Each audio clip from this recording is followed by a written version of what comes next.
It begins with a quiet, almost imperceptible movement. In the soft, sterile light of the workshop, a face turns. The skin is flawless. The features are symmetrical. For a long moment, it is perfectly still. Then, it blinks. The eyelids close and open with a fluid, natural grace, astonishing and unsettling. The light catches in the eyes. They hold a depth, a shimmer of awareness. It is a simple action we perform thousands of times a day. But here, that blink is a profound statement.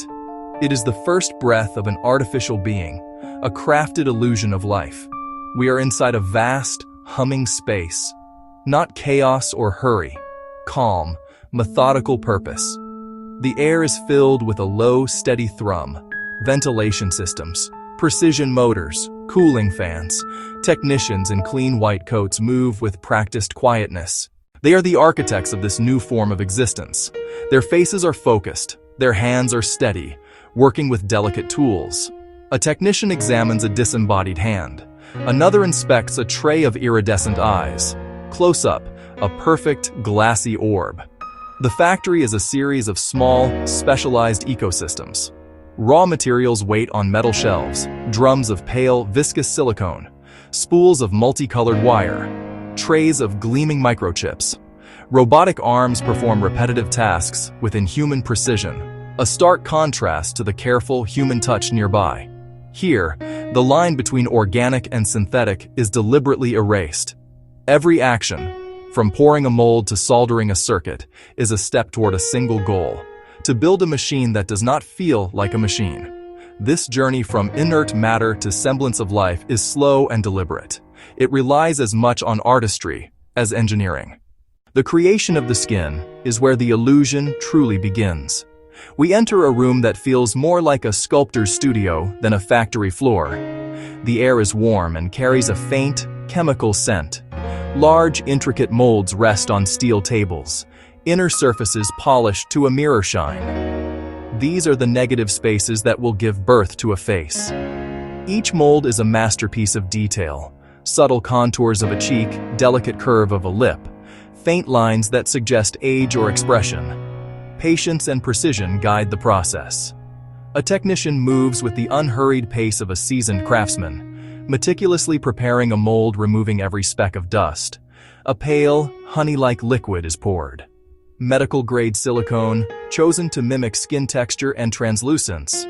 The technician pours slowly, tilts the mold to guide the flow, guiding silicone into every minute crevice. The primary enemy is air. A trapped bubble could create an imperfection. The mold is tapped and vibrated, coaxing hidden bubbles to the surface to pop. The mold is sealed, placed into a low-temperature oven. Heat works its slow magic, transforming liquid silicone into a solid yet pliable form. Molecules link together, forming a strong, flexible matrix. A quiet, unseen transformation behind closed doors. Technicians monitor temperature and timing with digital precision while keeping an old-world patience. They wait for the skin to be born. This is a birth that cannot be hurried. Finally, the reveal arrives. Clamps release with a soft click. The two halves are pulled apart. A soft, pinkish face is lifted from its cradle. It is warm to the touch, pliant and eerily lifelike. The surface is smooth and matte, absorbing light like real skin. A blank canvas, a face without character or emotion, yet already startlingly human. Holding it reveals slight give, the supple texture fundamental to touch. The first crucial step in convincing us, this is not merely a machine. It is remarkable. The unadorned silicone face, perfect in its form, now moves to a new kind of workshop. This area is quieter, the air still, and the light is bright and even. Wide, it resembles an artist's studio. Close, palettes on a table. Close, small pots of custom mixed pigments. Here, the blank canvas of the face will be given its unique identity. A painter, wearing magnifying glasses, leans over a head resting on a soft cushion. Her hand is incredibly steady as she applies the first subtle layer of color. Close, airbrush mist and subtle layering. The process is meticulous, building up layers for skin depth. The work is slow and methodical. The artist uses an airbrush to apply a faint mottled pattern. Detail: mottled red tones. Detail: mottled yellow tones. Detail: mottled blue tones. This underlayer breaks up the uniform silicone, suggesting blood vessels beneath the surface. Next, she switches to brushes with only a few bristles. She delicately paints finer details. Blush added to the cheeks. Deeper tone painted on the lips. Faint shadows around the eyes for depth. She paints tiny freckles across the bridge of the nose. Every freckle placed with deliberate randomness. Every stroke is a calculated decision. Deep within the head, long before the skin is fitted, a complex mechanical ballet is being choreographed. The eyes are the first to be installed. Each eyeball is a marvel of miniaturization. A high-resolution camera sits at its core, acting as the retina. The machinery around it creates the illusion of life. Tiny, near-silent motors are arranged behind the sphere. They drive saccades, rapid, darting eye movements. Another motor controls the pupil aperture. Dilate in low light, constrict in brightness. The eyelids are given just as much attention. Blink at a natural, slightly irregular rhythm. Droop slightly to convey tiredness. Widen to express surprise. Delicate actuators pull and release with incredible precision. Soft and fluid motion, not jerky. Whir click.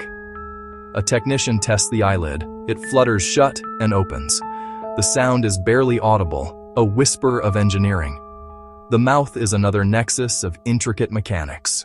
Beneath silicone lips, cables and servos form artificial musculature. Now, the individual pieces begin their journey toward unity. The carefully painted head is brought to the main assembly line, its intricate mechanics. Here, it will meet its body, a metal and plastic exoskeleton. Close up, motors and embedded sensors. A team of technicians works with focused coordination. They connect the neck, a crucial junction. Dozens of wires and data cables are meticulously threaded and linked. This is the spinal cord of the machine.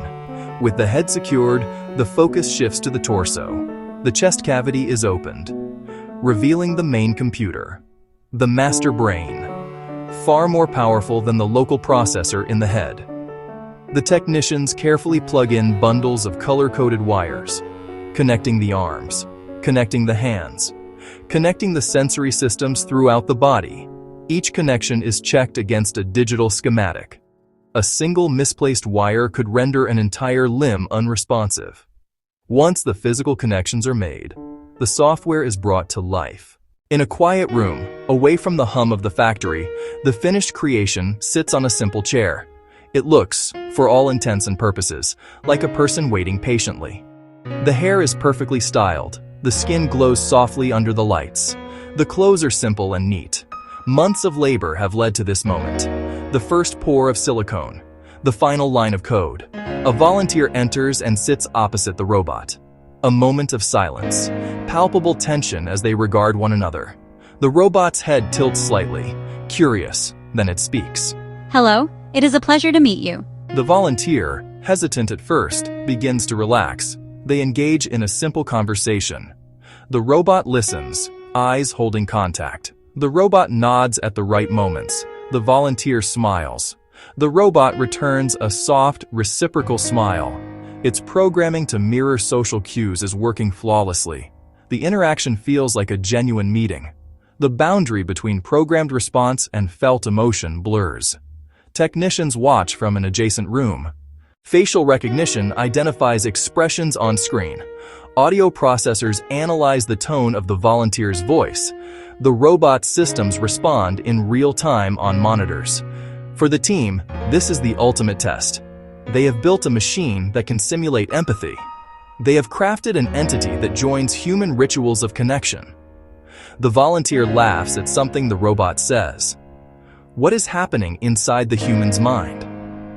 As our visit ends, the final image remains. Human and machine sharing a moment. Raw materials transformed.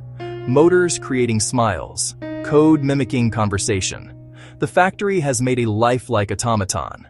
But it raises a deeper question beyond the workshop. As creations grow indistinguishable from us, will we see them as tools, or will we see them as companions? When you look into its eyes and it looks back, are you seeing its programming or your own humanity?